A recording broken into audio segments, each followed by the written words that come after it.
This is Top 30. Coming up, Facebook exposed the private photos of nearly 7 million users. A new health report has uncovered disturbing food violations at many popular sports stadiums. And a Cher biopic is coming in 2020.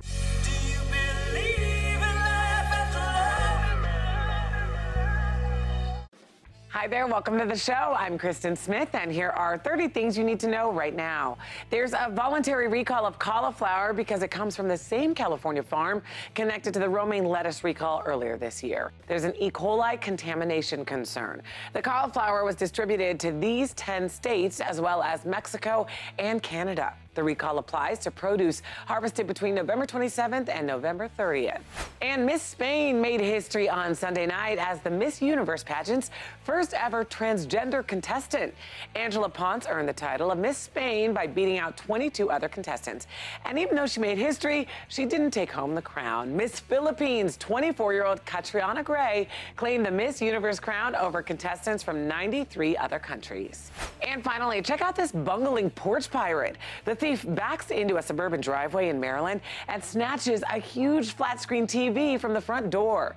Problem is, he can't figure out how to fit it in his getaway car. Once he realized the TV was not fitting properly in his car, he shoved it halfway into the passenger side and quickly took off with the trunk still wide open. So it looks like he got away, but who knows how far he actually made it before that TV fell out of the car. Now let's go to the New York Stock Exchange for our Fox Business Minute with Jerry Willis. Jerry, in a year that already saw user confidence tested by the Cambridge Analytica scandal, Facebook has been hit with some more bad news. Hey, that's right, Kristen. Facebook says a bug in its system accidentally exposed the private photos of up to 6.8 million users dating from September 13th to the 25th. Now, Facebook says certain third-party apps were given access to a broader set of photos than usual. The apps usually only have access to the user's timeline photos, but the breach allowed them to access photos that were uploaded but not yet made public on Facebook, as well as photos on Facebook's Marketplace and Story features. Meanwhile, a recent study from Merrill Lynch found that 79% of parents continue to serve as the bank for their grown-up kids.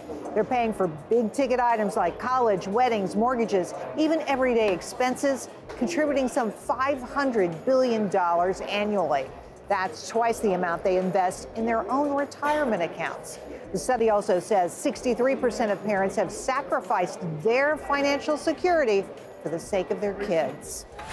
Merriam-Webster Dictionary has selected justice as its word of the year. The editors say the word was consistently among the top 20 looked up by visitors to Merriam-Webster's website. So, Jerry, what was Merriam-Webster's criteria for being word of the year? Well, to be considered, an entry has to garner a high volume of online traffic and a significant year-over-year increase in lookup. Searches for justice are up nearly 75% this year over last year. All right, good to know. Thanks, Jerry. Time now for the New York Minute with Rosanna Scotto from Fox 5 New York. Rosanna, my friend, the boss has left the building. You know, all good things must come to an end. Bruce Springsteen's show, Springsteen on Broadway, came to an end Saturday. The final show clocked in at nearly 3 hours. Bruce extending some of the stories he tells between songs. I got to see the show twice. It was totally amazing. I didn't go to the last show because the tickets were going for as much as $40,000. What? But by the way, the boss said the past year was one of the most creatively memorable of his life and more adventures await down the road. But reports suggest there's unlikely to be a 2019 E Street Band tour. Too bad. Just so you know, the boss can party after the show. He joined the crew at a wrap party at Hurley's Saloon where he jumped on the bar and he toasted them all.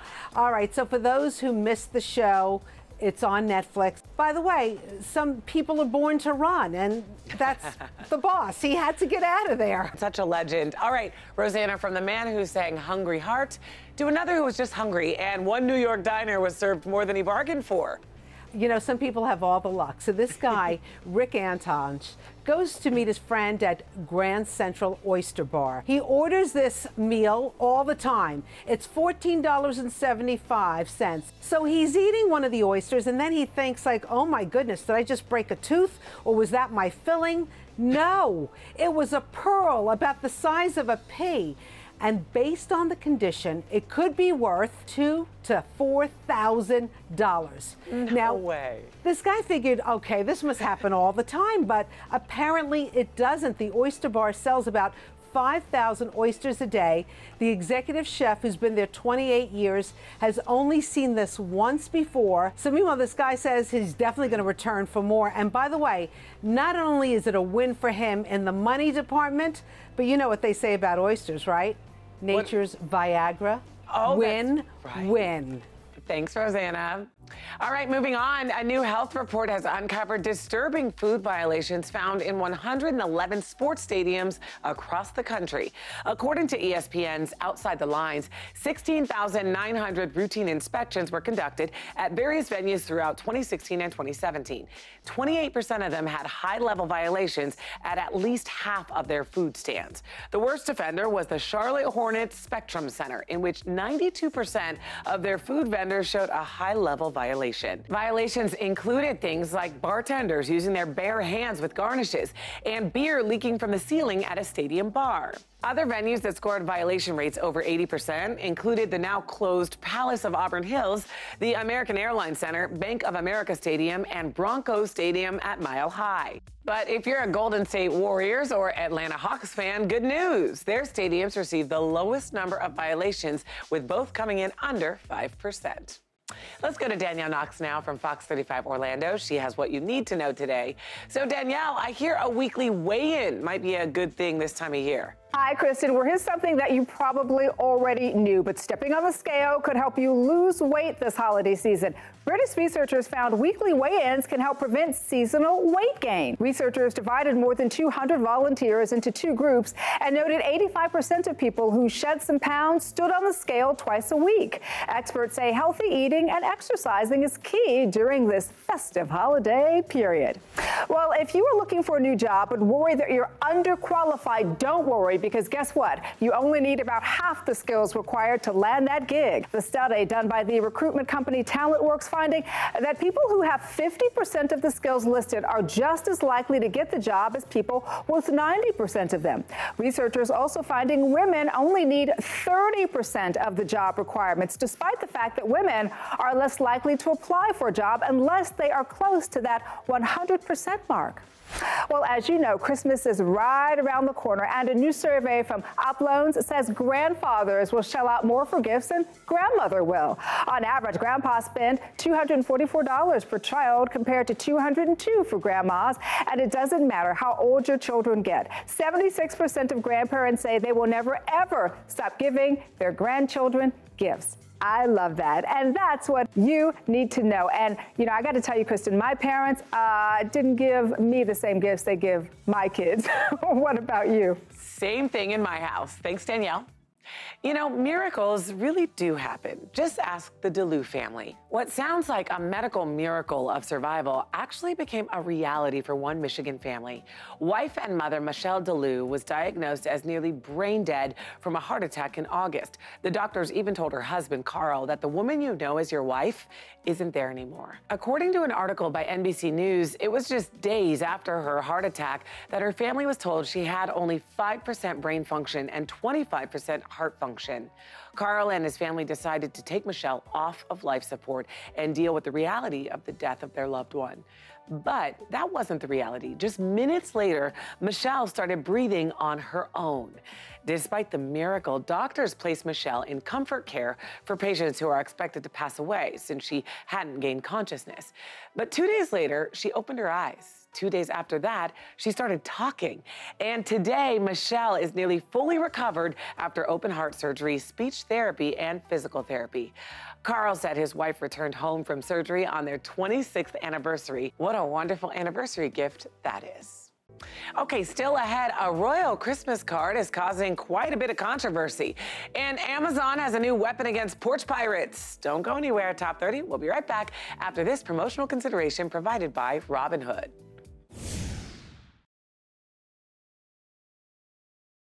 Welcome back. Time now for Royal Watch with our royal commentator, Victoria Arbiter. Victoria, good to see you. Good to be with you, Kristen.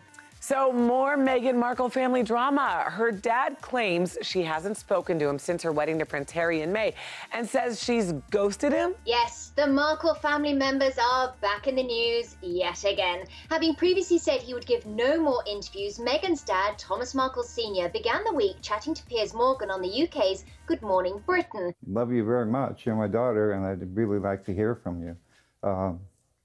Whatever differences or problems we had, that we should be able to work them out. We're family. What he failed to mention is that he is actually estranged from his own son, Thomas Markle Jr., and almost all of his grandchildren. Now, Piers said that Mr. Markle received no payment for his segment, but one does have to question his motives. I know, if he really wants to reconcile, you'd think staying off TV would be the first step. Yes, you would think so, but also not to be outdone by her dad, half-sister Samantha Markle had some choice words for Harry and Meghan this weekend. In a series of pretty nasty tweets, she suggested that the photograph the couple used in their Christmas card indicates that they're set to turn their backs on the world, not just their family members. I think Harry and Meghan's Christmas card, Victoria, I mean, it's different, but I like it. And also, Kristen, for me, the Christmas card indicated a moment of unbridled happiness for the pair that they wanted to share as their celebration of Christmas. I liked it. Oh, that's so nice. It makes sense. Victoria, it's always great to talk to you. Thanks for the royal news. We'll see you next week. Thanks, Kristen. All right, moving right along here, in a season that brings a lot of online purchases, the dreaded porch pirates are stealing not just packages, but Christmas cheer. In an attempt to apprehend these thieves, Amazon is working with police officers in New Jersey who are dropping off fake Amazon packages. Dummy packages are fitted with GPS trackers and are delivered to houses with hidden doorbell cameras. Then, if a package is stolen, police are able to track and arrest the thief. So far, the sting operation has been a success. Police caught one person stealing a package 3 minutes after it was delivered. The homes selected for the experiment were chosen using Amazon's mapping data of theft locations and Jersey City crime statistics. While this is working for those Jersey residents, these are some of the best ways to stop porch pirates by yourself. Have your package delivered to your workplace. Get it delivered to a friend who's home during the day. Or you can have it delivered to a local collection center. That way you can keep calm, carry on, and have a happy holiday. 'Tis the season for giving, and one 12-year-old in the Detroit area is a great example of what it means to give back. Mike Jarek from Fox 29 in Philadelphia joins us with his story. Hi, Mike. The young man's name is Caleb. He's 12 years old. His best friend, KJ, also 12, died of cancer. When he heard that KJ's mom didn't have enough money for the headstone at his gravesite, he took odd jobs to try to help her raise that money. Well, a funeral director in the area found out about this story. It just touched me, and the fact that Caleb was willing to do what he did, just, you know, it's just such a great gesture and such an act of love. Well, the funeral director reached out to a gravestone maker that he knew, and now that gravestone is in place. I love Caleb. He just don't know how he's blessed our family, because they are kindred hearts. Their spirits are the same. And I believe that my son now lives through Caleb. It's kind of an act of friendship that will last forever. What a selfless thing for Caleb to do. Mike, thanks for sharing that story. Well, a lot of people are traveling this time of year, which is why we have today's Top 30 steal, an Amy Kestenberg backpack and travel tote at a special 77% discount. Now you can always travel in style, whether you're going down the street or across the country. Amy Kestenberg is an award-winning designer who has apprenticed with Alexander McQueen and Ralph Lauren, and now she has her own luxurious brand. I know I'll use this backpack a lot. It's so stylish and so practical. There are 6 different pockets to help you access things quickly, and it's super lightweight. You can get it in black or navy. And the tote is perfect for travel because it really fits everything you can need. It even has a laptop compartment and a strap in the back to slip over luggage. You can get this one in black, cabernet, or navy. The Amy Kestenberg backpack and travel tote retail for as much as $128, but today you can buy them for just $30. That's a 77% discount. And you can get these right now at morningsave.com while they last.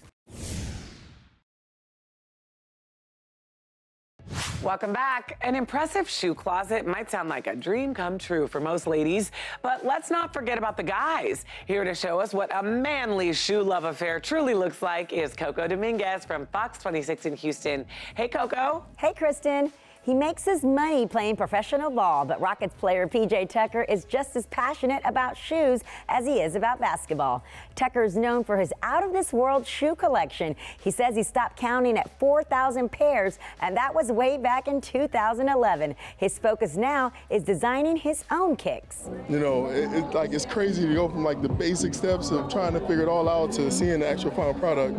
It's super cool, and I thought about my teammates because I was doing it for them, you know.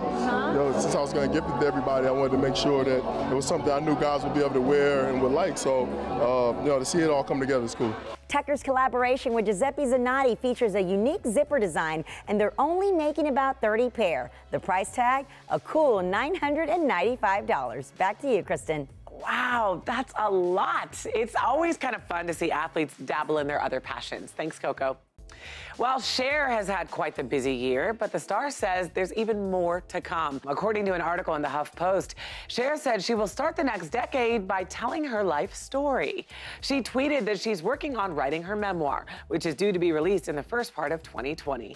In addition, a biopic will follow, presumably based on the book.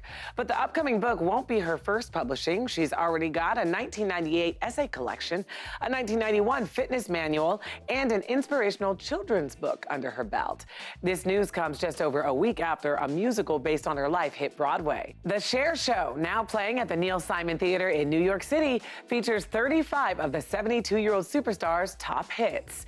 But 2018 wasn't a slow year for the singer and actress. She returned to the big screen in the movie musical Mamma Mia, Here We Go Again. In fact, she was so inspired by the film that she decided to record an album of covers and go on a world tour, which will hit North America in the new year. So slow down, Cher. We can't keep up. All right, now for all you readers out there, in his latest book, Time Framed, author Roger Keough pits family members from different generations against each other so they can evade the consequences of a curse that has haunted the family since their ancestors came to America on the Mayflower in 1620. The sci-fi paranormal thriller weaves between three different time periods: the 1960s, the present, and 2052. And joining us now to talk about his book is author Roger Keough. Roger, thanks so much for being here. And I know this is your third book, so congratulations. Thank you very much, and pleasure to be here, Kristen. Well, let's talk about it. A big part of this book imagines what the world will be like 3 decades from now with technology changing so fast. Tell me, how did you go about predicting what it might be like in 2052? Well, you really think about the forward by going backwards. And what I did was look 30 to 40 years into the past, and what was the world like then? Well, rotary dial phones, no PCs, no internet, and even 8-tracks. Remember them? You look at where we are today, you allow for the acceleration of technology and extrapolate into the future. So what can we expect? Robots taking over the world, maybe? I doubt that will happen, but one thing that really intrigues me is what's called maglev trains. They levitate above the track, and they could go 400 to 700 miles an hour. So that'll change the commuting patterns in the United States. For instance, you could work in New York and live in Western Pennsylvania or Ohio. Another thing in the book is what we call nat cams, which are little cameras that fly around the size of a period at the end of a sentence. Oh, wow. Great for public safety, not great for privacy. Well, I can't wait to read all about this, Roger. Thanks for stopping by the show. And again, congratulations on your success. My pleasure. All right, don't forget to get Time Framed. It's available right now on Amazon. We have more Top 30 coming up. Welcome back to Top 30. When you're with your crush, you might notice you start to talk a little bit differently. Research says you're not alone. Cody Gough, host of the Curiosity Daily podcast, is here with more. So, Cody, I hear we all have a similar idea of what makes a voice sound appealing. That's right, Kristen. Your voice changes when you talk to someone you find attractive. If you're talking with a slightly lower than normal speaking pitch, it may mean you think the person you're gabbing with is a babe. This idea comes from a couple different studies. A 2010 study found that both heterosexual men and women tended to lower their voices if they found their opposite-sex conversation partner attractive. This surprised the researchers, who thought men would lower their voices but women would raise theirs. That wasn't the case, though. A study from way back in 1979 bears this out. That study asked participants to simulate a sexy voice, and both the men and women in the study greatly lowered the pitch of their voices, with females lowering the frequency of their voices even more than the males did. As for who or what you find attractive, like whatever you like. After all, beauty is in the eye and the ear of the beholder. Kristen? That is certainly true. Thanks, Cody. And you can check out more on curiosity.com. That's it for today's show. Thank you so much for watching. Here's what's coming up on the next Top 30. Virtual reality is helping people face their fears, from the dentist to airplanes. Plus, Martin Luther King Jr.'s childhood home is officially off the market. And Santa can't be everywhere at once, so that's why there's Santa School. You can also listen to today's biggest stories on the Top 30 podcast. It's all coming up on the next Top 30.